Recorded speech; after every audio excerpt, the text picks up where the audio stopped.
والصلاة والسلام على سيد الأنبياء والمرسلين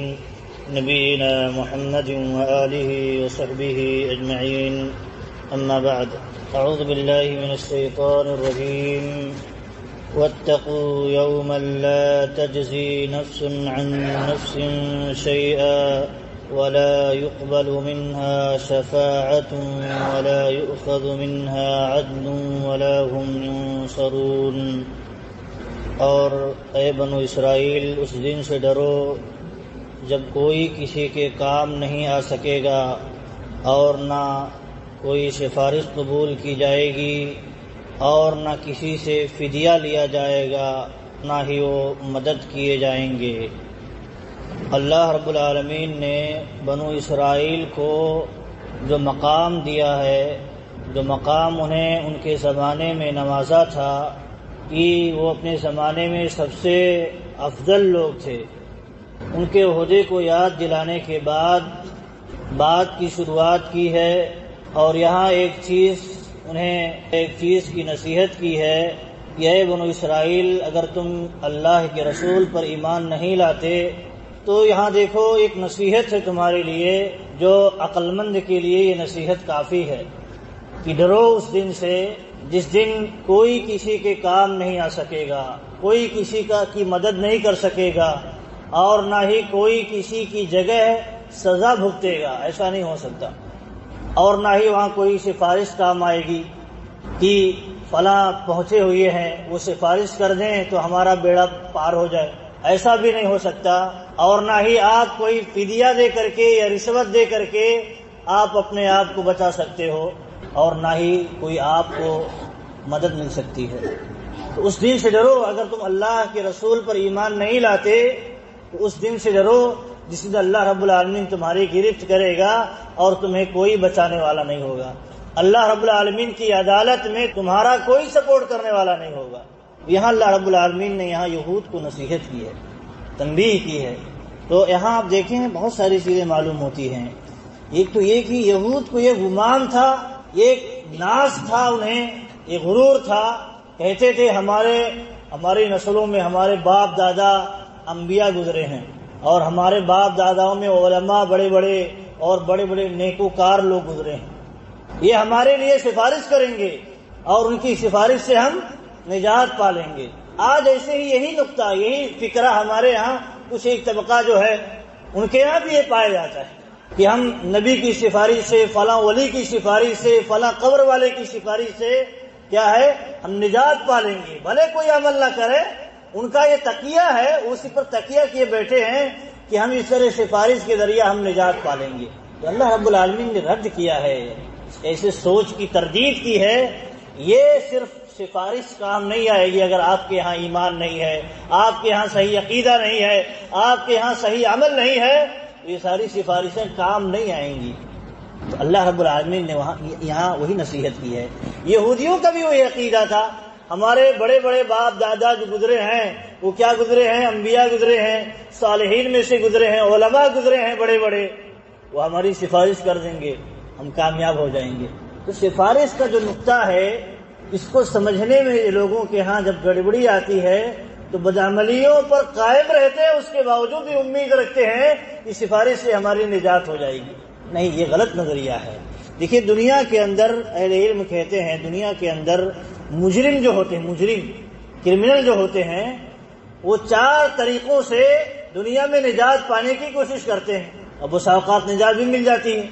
تو وہی کرمنل جو دنیا کے اندر 4 حربہ اختیار کرتے ہیں کامیابی کے لیے یا اس کیس سے باہر نکلنے کے لیے، تو ایسے ہی لوگ دنیا کے باہر آخرت میں بھی سوچیں گے کہ اس طرح ہماری نجات ہو جائے گی۔ آج دنیا میں لوگ سوچتے ہیں، تو ایسا نہیں، اللہ رب العالمین نے رد کر دیا ہے اس نظریے کو۔ پہلا نظریہ یہ ہے کہ جو کرمنل لوگ، مجرم لوگ سوچتے ہیں کہ ہم نجات پالیں گے، دنیا کی عدالتوں میں نجات پالیں گے، تو یہ ہے کہ اپنی جگہ کسی اور کو مجرم قرار دے کر کے بچ جاتا ہے، اپنی جگہ کسی اور کو مجرم قرار دے کر کے بچ جاتا ہے۔ اور دوسرا ہے کہ ولا يقبل منها شفاعہ، سفارش کر کے اگر نہیں بچ سکا تو فلاں پہنچے ہوئے بڑے بڑے منسٹر فلاں سے سفارش کر کے کیا کرتا ہے؟ اپنے آپ کو بچا لیتا ہے، قانون کی گرفت سے بچا لیتا ہے۔ تو تیسرا یہ ہے رشوت کے ذریعہ خرید لیتا ہے، جج کو خرید لیتا ہے، وکیلوں کو خرید لیتا ہے اور بڑے بڑے لوگوں کو خرید کر کے اپنے فیور میں کر لیتا ہے، یوں بچ جاتا ہے۔ وَلَا هُمْ يُنصَرُونَ،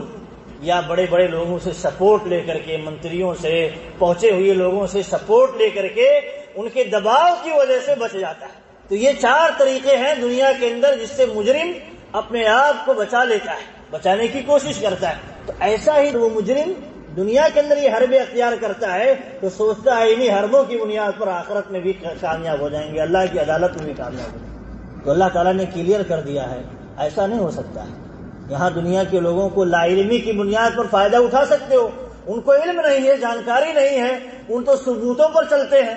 ثبوتوں پر چلتے ہیں تو ثبوتوں کو بدلا بھی جا سکتا ہے، گواہوں کو خریدا بھی جا سکتا ہے، ایسے ہی بڑے بڑے لوگوں کا سپورٹ بھی حاصل کیا جا سکتا ہے، لیکن اس رب العالمین کے سامنے کسی کی نہیں چلے گی جو ساری چیزوں کو جاننے والا ہے، ساری حرکتوں کو جاننے والا ہے۔ دنیا میں تو بیوقوف لوگوں کو بنا دیتے ہیں ان کی جہالت کی بنیاد پر، اللہ رب العالمین کی یہاں یہ حربے نہیں چلیں گے۔ تم ڈرو اس دن سے، ڈرو اور ڈرو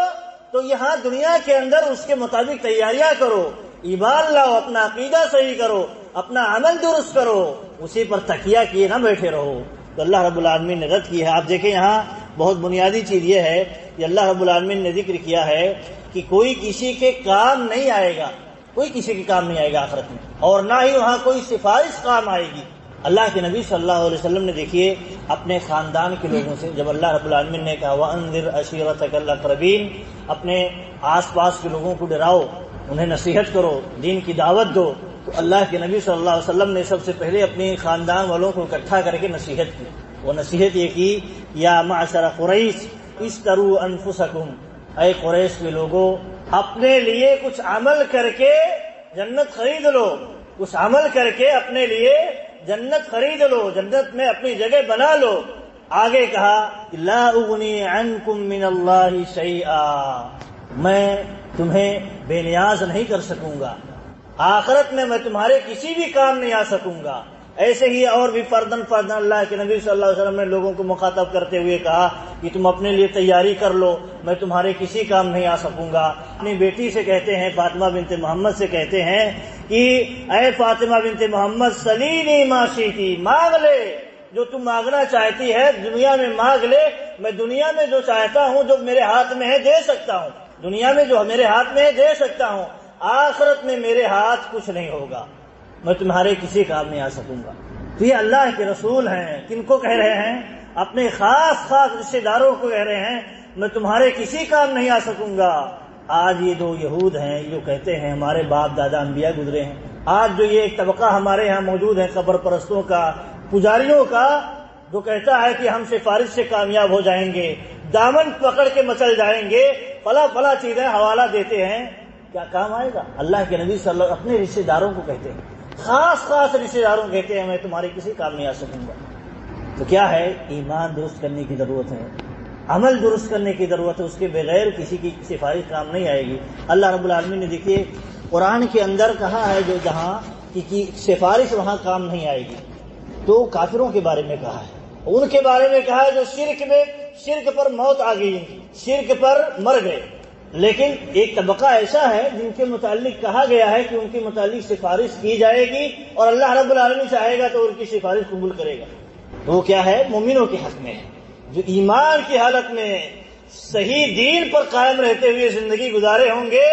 عمل صالح کرتے ہوئے زندگی گزارے ہوں گے، لیکن انسان ہے چونکہ تو غلطیاں ہو جاتی ہیں، برائیاں ہو جاتی ہیں، تو اللہ رب العالمین ان کے حق میں انبیاء کی سفارش سے قبول فرمائے گا، چاہے گا تو قبول فرمائے گا۔ اسی لیے اللہ رب العالمین نے ذکر یہ کیا ہے قرآن کریم کے اندر کہ دیکھیے فما تنفعهم شفاعت الشافعین، کافروں کے بارے میں کہا ہے کسی سفارش کرنے والی کی سفارش انہیں فائدہ نہیں دے گی، یعنی کافروں کو،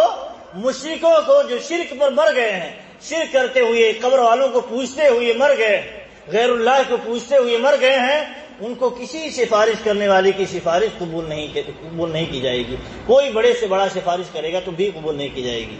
ایسے ہی اللہ رب العالمین نے کہا کہ من ذا الذی یشفع عنده الا باذنہ، اللہ کے سامنے کس کی جرأت کہ کسی کے حق میں سفارش کرے جب تک کہ اللہ تعالیٰ اجازت نہ دے دے۔ کسی کو جرأت نہیں ہوگی، چاہے وہ انبیاء ہوں، ملائکہ ہوں، چاہے جو ہوں، وہ سفارش نہیں کر سکیں گے۔ ایسے ہی اللہ رب العالمین نے کہا یومئذ لا تنفع الشفاعۃ الا من اذن له الرحمن ورضی له قولا۔ ایک طرف کہا جا رہا ہے کہ سفارش قبول نہیں کی جائے گی، اور ایک طرف کہا جا رہا ہے کس کے حق میں سفارش قبول کی جائے گی؟ کافروں کے حق میں سفارش نہیں قبول کی جائے گی، اور نہ ہی کوئی سفارش فائدہ دے گی الا من اذن له الرحمن، ہاں جس آدمی کے حق میں رب العالمین اجازت دے دے کہ ہاں اس کے حق میں تم سفارش کر سکتے ہو، تو سفارش کی جائے گی۔ ورضی له قولا، اور اس کے عمل سے اللہ رب العالمین، اس کی باتوں سے اللہ رب العالمین خوش ہو گیا ہوگا، تو اس کے حق میں سفارش کی اجازت دی جائے گی۔ ایسے ہی آپ دیکھیں اللہ رب العالمین نے ان کافروں کا رد کرتے ہوئے کہا ہے کہ کافر جو غیر اللہ کی پرستش کرتے ہیں اور سمجھتے ہیں یہ ہمارے حق میں سفارش کریں گے، اللہ تعالیٰ نے کہا وَيَعْبُدُونَ مِن دُونِ اللَّهِ مَا لَا يَضُرُّهُمْ وَلَا يَنفَعُهُمْ، غیر اللہ کی پرستش کرتے ہیں، ایسے غیر اللہ کی جو انہیں نہ نفع پہنچا سکتے ہیں نہ نقصان پہنچا سکتے ہیں۔ ان سے جب کہا جاتا ہے تو کہتے ہیں وَيَقُولُونَ هَؤُلَاءِ شُفَعَاؤُنَا عِندَ اللَّهِ، کہتے ہیں ہم ان کی پرستش اس لیے کرتے ہیں یہ اللہ ہے کہ ہمارے سفارشی ہوں گے، اللہ کے ہاں جا کر کے ہماری سفارش کریں۔ دیکھیے اللہ نے کہا قل اتنبئون اللہ بما لا يعلم في السماوات ولا في الارض سبحانہ وتعالی عما یشرکون، کیا تم اللہ کو ایسی چیز کی خبر دے رہے ہو جس کو زمین و آسمان میں نہیں پتا ہے؟ تم اللہ کو بات بتا رہے ہو کہ ہمارے ہاں سفارشی ہوں گے، اللہ کو نہیں پتا ہے کہ کون سفارشی ہوگا کون نہیں سفارشی ہوگا، کون کس کے حق میں سفارش کرے گا کون کس کے حق میں سفارش نہیں کرے گا؟ تم اللہ کو بتا رہے ہو کہ ہمارے اللہ کے ہاں سفارشی ہوں گے،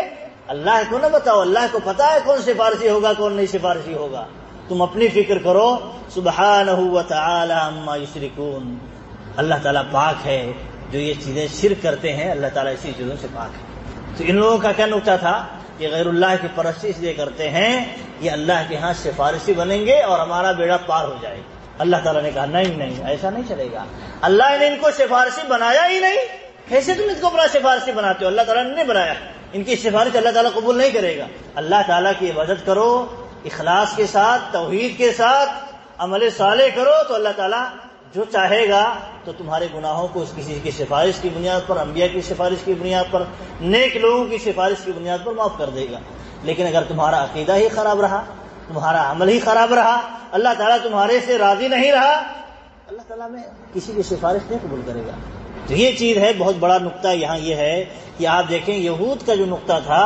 وہ یہ تکیہ کیے ہوئے تھے کہ ہمارے انبیاء جو ہمارے بڑے بڑے گزرے ہیں، ہمارے خاندان میں انبیاء گزرے ہیں، نیک لوگ گزرے ہیں، علماء گزرے ہیں، اللہ کے ہاں سفارش کریں گے تو ہم بچ جائیں گے۔ ہم بھلے نبی صلی اللہ علیہ وسلم پر ایمان نہیں لاتے ہیں، بھلے ہم برائیاں کرتے ہیں، لیکن ہم بچ جائیں گے، یہ عقیدہ تھا ان کا۔ اللہ تعالیٰ نے رد کر دیا، تمہارا یہ نظریہ جو ہے غلط نظریہ ہے، تمہارے کام نہیں آئے گا مگر ایمان درست نہیں کرو گے۔ اللہ تعالیٰ کے ہاں اسی کے حق میں سفارش ہوگی جو جس کا ایمان درست ہوگا اور جس سے اللہ رب العالمین خوش ہوگا، راضی ہوگا،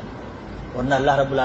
رب العالمین کے ہاں کوئی سفارش کار نہیں آئے گی۔ تو یہاں ہمارا بھی عقیدہ درست کرنے کی ضرورت ہے۔ جیسے بہت سارے احباب ہیں یہ سوچتے ہیں کہ فلاں کے ذریعہ، فلاں کے واسطے، فلاں کے وسیلے ہماری نجات ہو جائے گی، یہ غلط نظریہ ہے۔ صرف اسی پر تکیہ کیے نہیں رہنا ہے، ہمیں جو عمل کرنے کا حکم دیا گیا ہے اس کو کرنا ہے، اپنا ایمان درست کرنا ہے، کیونکہ عمل درست کرنے کے بعد، ایمان درست کرنے کے بعد بھی انسان سے کتنی غلطیاں سرزد ہو جاتی ہیں، اس پہ بھی سفارش کی ضرورت ہے، اس پہ بھی سفارش کی ضرورت، ورنہ اللہ رب العالمین ہماری گرفت کرنا شروع کر دے تو ہم نہیں بچ سکتے۔ تو یہ بنیادی چیز ہے جہاں یہ نصیحت کی اللہ رب العالمین نے یہود کی، ہمارے لیے بھی نصیحت ہے۔ اللہ رب العالمین سے دعا ہے کہ یہ حق بات سننے اور اس کے مطابق اللہ رب العالمین ہمیں عمل کرنے کی توفیق دے، آمین۔ صلی اللہ علیہ نبینا محمد و آلہ و صحبہ اجمعین۔